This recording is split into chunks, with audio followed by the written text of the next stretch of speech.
ঘণ্টার পর ঘণ্টা রাস্তায় আটকে একদিকে যেমন নষ্ট হচ্ছে কর্মঘণ্টা, তেমনি অপরদিকে তীব্র গরমে বসে থেকে নাভিশ্বাস উঠছে নগরবাসীর। যানবাহন বাড়ার সাথে সাথে রাস্তার সংখ্যা না বাড়ানোর ফলে এমনটি হচ্ছে বলে মনে করেন নগর পরিকল্পনাবিদরা। এদিকে সুষ্ঠু পরিকল্পনা এবং সমন্বিত উদ্যোগ ছাড়া ট্রাফিকের একার পক্ষে যানজট নিরসন সম্ভব নয় বলে জানিয়েছে ট্রাফিক বিভাগ। আলমগীর হোসেনের ক্যামেরায় রাকিব হাসানের ধারাবাহিক রিপোর্টের প্রথম পর্ব। রাজধানীর নিত্যদিনের ভোগান্তির নাম যানজট, তার উপর যোগ হয়েছে বর্ষা মৌসুমে সড়ক মেরামতের কাজ। এক কথায় মরার উপর খরার ঘা। নগরীর গুরুত্বপূর্ণ ভিআইপি সড়কের বিভিন্ন স্থানে সংস্কার কাজ করা হলেও বৃষ্টির পানিতে তলিয়ে তা আবার রূপ নিচ্ছে আগের অবস্থায়।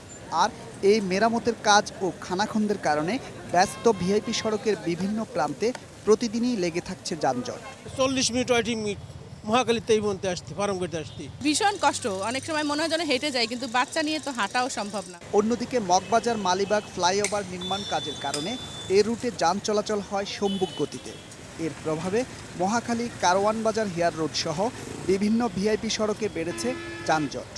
নট অনলি ভিআইপি রাস্তা, আপনি গলির ভিতরটা যায় দেখেন, রিক্সার পিছনে বসে থাকতে হবে আপনার। যাওয়ার জন্য সময় লাগে 9 থেকে 10 মিনিট, ঠিক আছে, আমি তেজগাঁ থেকে, অথচ এখন যাইতে হইতেছে আধা ঘন্টা থেকে 1.5 ঘন্টা। ভিআইপি সড়কে প্রতিদিনের অসহনীয় যানজটের কবলে পড়ে অনেকে বাধ্য হয়ে হেঁটেই চলেন নিজ গন্তব্যে।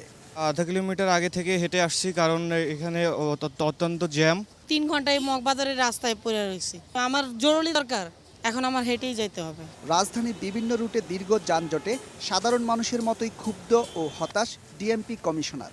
দুষলেন সড়ক ব্যবস্থাপনাকে। ঠিকাদার প্রতিষ্ঠান প্লাস বাস্তবায়নকারী কর্তৃপক্ষ সবাইকে অনুরোধ করবো যে সরকারের কাজটা করছেন, কোটি এটা খরচ করে মানুষের সুবিধার জন্য, এটা যেন মানুষের দুর্ভোগে পরিণত না হয়। অত্যাধিক গাড়ির চাপের কারণে শুধুই সিগন্যাল ব্যবস্থার মাধ্যমে যানজট নিরসন সম্ভব নয় বলে দাবি ট্রাফিক পুলিশের। 7.5% রোড নেটওয়ার্ক ম্যাক্সিমাম 3 লক্ষ গাড়ি অ্যাকোমোডেট করতে পারে, কিন্তু সেখানে আমাদের ঢাকা শহরে টোটালি মোটরাইজড নন মোটরাইজড ভেহিকেল মোট হয়ে গেছে প্রায় 14 লক্ষ। তো এই দুর্ভোগ থেকে রক্ষা করার পুলিশের আসলে কোনো উপায় নেই। ঢাকার মতো গুরুত্বপূর্ণ শহরের যানজট সমাধানে সড়কের আয়তন ও বিকল্প সংযোগ সড়ক বাড়ানোর উপর জোর দিলেন এই বিশেষজ্ঞ। ফ্লাইওভার লাগবে না এই কথা আমি বলছি না, এটার দরকার ছিল অনেক পরে। এর আগে আমার দরকার ছিল ঢাকা শহরের অনেকগুলি রাস্তা, এক্সিস্টিং রাস্তা, সেই এক্সিস্টিং জিনিসকে যদি প্রপার পরিকল্পনার মাধ্যমে ব্যবহার করতে পারি, তাহলে আমরা এই মুহূর্তেই আগামী 6 থেকে 7 মাসের মধ্যে 25 থেকে 30% যানজট সমাধান করতে পারব। রাকিব হাসান, 21 টেলিভিশন, ঢাকা। আইসিবি ইসলামী ব্যাংকের লোকসান কমার তথ্য নিয়ে তৈরি হয়েছে বিভ্রান্তি। পুঁজিবাজার ওয়েবসাইটে লোকসান কমার কথা বলা হলেও কেন্দ্রীয় ব্যাংক থেকে পাওয়া